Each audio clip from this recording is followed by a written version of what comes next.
नमस्कार। आज संधि के अंतर्गत हम लोग स्वर संधि का तीसरा भेद यण संधि पढ़ेंगे। चलिए, यण संधि पढ़ने से पहले यदि इस चैनल को अभी तक सब्सक्राइब नहीं किए हैं तो चैनल को सब्सक्राइब कर लें और बेल आइकन जरूर दबाएं, जिससे कि आगे आने वाली वीडियो की नोटिफिकेशन आप तक सबसे पहले पहुंचे। चलिए, यण संधि को समझते हैं इसकी परिभाषा और उदाहरण के माध्यम से।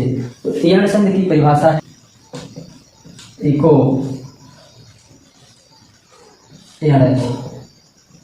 इको यणच का से यह है कि इक को यण हो जाता है, जैसा कि इसका नाम भी है यण स्वर संधि। यानी यण संधि का मतलब है कि जहाँ पर यण हो जाए उसे हम यण संधि कहते हैं। अब यण का मतलब क्या होता है हम क्रमशः इसको बताएंगे। पहले इक को बताते हैं, फिर इसके बाद यण को भी बताएंगे कि इक और यण का क्या मतलब होता है। तो इक का आशय है, यदि आप माहेश्वर सूत्र पढ़े होंगे तो इक का आशय समझते होंगे, नहीं पढ़े हैं तो माहेश्वर सूत्र एक बार जरूर पढ़ें। इक का आशय होता है ई उ री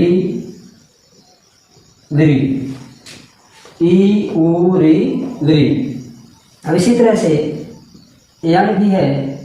यण का मतलब होता है या, वा, र और ला। यण का मतलब या, वा, र, ला। अब स्पष्ट हो जाता है कि इक के स्थान पर यण हो जाता है। क्रमशः ई के स्थान पर या, उ के स्थान पर वा, री के स्थान पर र और लृ के स्थान पर ला होता है। लेकिन ये कब होता है, इसकी परिभाषा है यदि ई उ री लृ के बाद कोई भी असमान स्वर आए तो ई को या, उ को वा, री को रा और लृ को ला हो जाता है। चलिए इसकी परिभाषा हम लिख देते हैं यहाँ पर। यदि ई उ री लृ के बाद कोई भी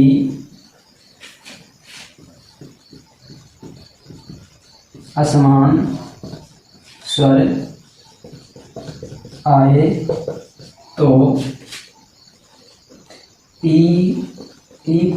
तो ई को या,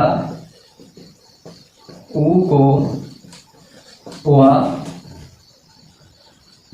री को रा तथा लृ को ला हो जाता है।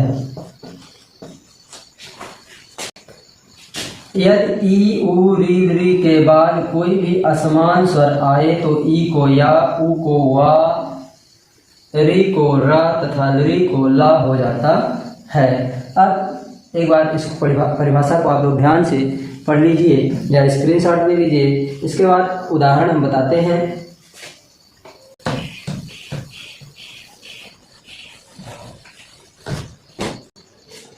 चलिए देखते हैं ई के स्थान पर या कैसे होता है। जैसे प्रतिधन एक, प्रतिधन एक। यहाँ पर आप देखेंगे कि प्रति का अंतिम अक्षर ई है और उसके बाद दूसरा पद एक जो है, इसका पहला अक्षर ए है, यानी ई धन ए। ई के बाद असमान स्वर आया है ए, इसलिए ई के स्थान पर या हो जाएगा। ये बराबर हो जाता है प्रत्येक। प्रतिधन एक बराबर प्रत्येक। अगला उदाहरण देखते हैं, उ को वा कैसे होता है। इसका उदाहरण है मधुधन अरि। यहाँ पर देखेंगे उ के बाद आ है, यानी उ के बाद असमान स्वर है तो उ को वा हो जाएगा, तो बराबर होगा मध्वरि। मध्वरि। ई के बाद असमान स्वर प्रतिधन एक बराबर प्रत्येक है। उ के स्थान पर वा हुआ, मधुधन अरि बराबर मध्वरि। अब री के स्थान पर रा होता है। अब री के बाद यदि कोई असमान स्वर आए तो री के स्थान पर रा हो जाता है। तो इसका उदाहरण है पितृधन आज्ञा। पितृधन आज्ञा, री के बाद आ है, री के बाद आ है यानी असमान स्वर है, तो री के स्थान पर र हो जाएगा, तो पितृ से पित्र हो जाएगा। पितृ आ है तो आ की मात्रा और क्या, पित्राज्ञा। अब इसी तरह से लृ के स्थान पर ला हो जाता है, यदि लृ के बाद कोई असमान स्वर आए तो ये हो जाएगा लृधन आकार, लृधन आकार बराबर लृ के बाद असमान स्वर है आ, इसलिए लृ के स्थान पर ला हो जाएगा, ये हो जाएगा लकार। तो इस तरह से यण संधि, यदि इस परिभाषा से हम इसको समझें, इसका अर्थ समझ लें कि इसका यण संधि क्यों नाम है, तो बहुत जल्दी हमें समझ में आ जाएगा। हमें इस यण संधि या गुण संधि या दीर्घ संधि, इन सभी के नाम का अर्थ हम समझ लें तो हमें संधि समझने में बहुत समय नहीं लगेगा, बहुत कठिनाई नहीं होगी। बहुत ही सरल है ये संधि, इनका हम नाम समझें और इसका अर्थ समझ लें कि यण संधि क्यों है।